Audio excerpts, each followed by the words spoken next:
for what can be a late IHP show with your lovely 5D mystic, enlightenment, functional adult, woo-woo, pseudoscience lady. Let's talk about the channeled guidance and messages for the energies around. So we're going to chit-chat about the secure attachment, 5D individual, since that is what is in the air for my lovely 5D mystics and the functional adults. Now that we have a group of experts that recently have really come a long way to sharing what it is to be in Pacha type relationships, we get to explore this. January gave people a nice light body expansion, and those human beings, they're people who have moved into their actual ability to know what serves their best emotional and mental interest, which is why they don't have control issues. What does that mean? It means they know integration of the brain capacity. So while we have Cuscos around who shake hands and don't mean it, we have those who contemplate and have contemplated the hands that have been shaken. And this is where, for my polyamory community, you're all included, because it's not about how many special bonds, those lovely connections. It's about how you have maintained your sense of self. Love is accessible as our mammalian nature from the higher social functioning areas. And so that's where healthy self-worth, knowing how to love yourself first, is part of the 5D collective. It's not confusing, and it is not a Cusco plane. It is a Pacha. I love who I am. I present to you who I am, which is why even if people insult an individual who is not following the monoamory and mononormative world, we won't be like, oh my God, you've offended me. Or a 5D mystic who's called woo-woo pseudoscience, but the ones who don't understand, experience, or perceive mysticism. Again, it's not, oh my God, how dare you, let me come and come after you. 5D collective, the mystics and functional adults, are healthy self-worth individuals who, between good educators and also understanding how storytelling works, we don't use stories to create cheerleading squads of squirrels. And so we don't use 5D and say Christ consciousness because it's connected to the ancient religious institutions. No, we actually understand it, experience it, and perceive it for the essence of unconditional love. Because oneness consciousness, as well as Christ consciousness, the word is the name. Now, let's put to the side the esoteric stories, because see, again, storytelling is what people who need a story, they look for that one. Grown-ups, who I talk to grown-ups. I talk to people who use their left and right modes. It means you have your thoughts, have your emotions, and right now you're in silent mode. See, grown-ups know how to listen to each other. It's called your piece of presence. That's a piece of Purusha. Unconditional love. Now, it's a word, again, used within the spirituality community. They have a whole bunch of stories used with the embodiment of what is a restorative embodied self and the awareness of what it means to have a flexible, adaptive, coherent, energized, and stable brain. Thank you, Daniel Siegel. So knowing what it is like to have an integrated brain, it's all hands on deck. My human being, Maria, left and right mode, work together. That's my optimization, human being 101. You can have it too. You will notice who has it, because it is actually reflected as a Pacha handshake.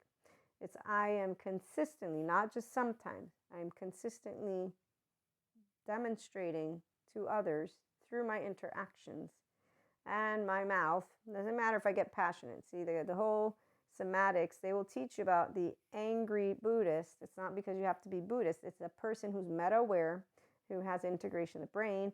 It's something you organically achieve if you maintain what is called a differentiated self. So I am a differentiated self. I have a whole 3-year-old heart. Again, it means I stand up and say, this is who I am. No, I don't have shame.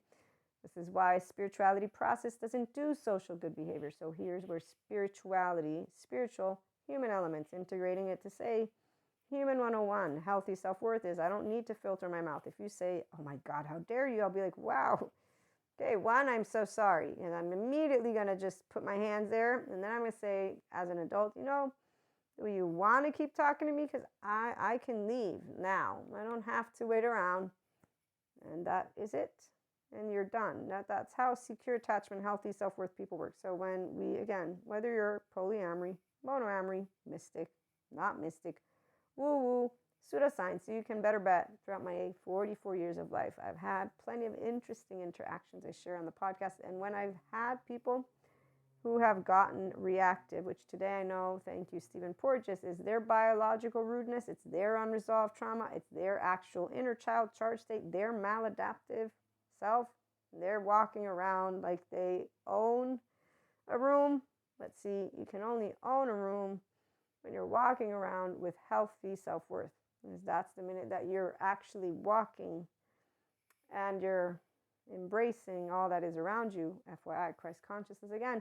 When people in 4D land use the word, but they attach it to ancient scripture and text, you know who they are. And there's a bunch of Cuscos out there. And you'll also know who Pachas are. So when you meet those who know how to handle what is an integrated brain, our optimized human being version, it's reflected through kindness and compassion. That doesn't mean we don't know how to stand in our ventral vagal presence. Actually do. It's also why people do not enjoy the ones who have the Cusco attitude when they encounter us. Because see, while we don't have control issues, the adaptive child is maladaptive for a very specific reason, which is not funny. They have not yet learned how to feel here. You're not in trouble for being yourself. And so the kind, compassionate 5D mystic or functional adult, while another human being who walks as if they own the place, and as a Cusco does how he does in The Emperor's New Groove, watch it if you haven't, Pacha knows, even without any yoga, the right silence, even without anything of the whole Buddhist, there's psychology Buddhist. I learn about spirituality from Sadhguru, so I know it as spirituality, but I've learned from my somatic therapist about right silence, and the Buddhist psychology integrates that. Or I've learned about somatics and somatic experiencing, and I've learned how those individuals integrate in 12-step programs. So healthy self-worth people, we don't actually need to filter our mouths. And we do, though, know how when we meet an ego-sensitive person, they may do all the yoga they want or call yoga names like they get the demon out of you, which is any actual person who wants to tell me they have a smart brain. I'm going to say, I think that you don't know what the word means. I know I don't know smart because I'm woo-woo pseudoscience lady, but I'm going to say that if you talk about yoga as if it brings demons about, then you don't know about Peter Levine and trauma memory. I'm also going to say the same thing when you tease me about my crystals. You obviously don't know geologists and the properties of the entire subject matter and how they probably can describe to you the properties. Now, that the mystics have a story for everything. Well, that's the beauty of us having clairs and accessing what is called Akash and Akasha, which is really nice. I want to actually read a little bit as we're going to leave, just so you know. So now that we are vibrating at a higher frequency, we are able to access deeper the parts of the grids that hold our collective and personal memories of all lifetimes lived, referred to as the Akasha. You don't need to lose too much time. The Akasha of the human being holds everything that the human being has experienced on the earth plane. But let's again not get lost in this. So 4D think they're anointed and special because of their clairs. 5D know we're all special because we're all infinitely special. The adaptive child doesn't like to hear that because they had to work for love and they're still trying to work to make sure they don't get cut. So in the meantime, the Pacha handshakes, we say, you're whole like I am. If you whisper in my ear like a Cusco behind my back, I'm not going to do what you did. I know how to stand in my handshake, and that's the human nature of love. So we get to have conversations and not insulting, and we don't walk like we own a room because we don't have to. We walk with kindness, compassion, and with a actual brain that says, what are you doing? You're going from one extreme to another extreme to another extreme, and you're pouting and yelling and human suffering love narrative. Please go be with Cuscos. Don't be around Pachas. We're going to trigger things that you don't want to really emotionally look into. So, let's keep it all easygoing. You don't know what anybody's been in too. So allow yourself to be love.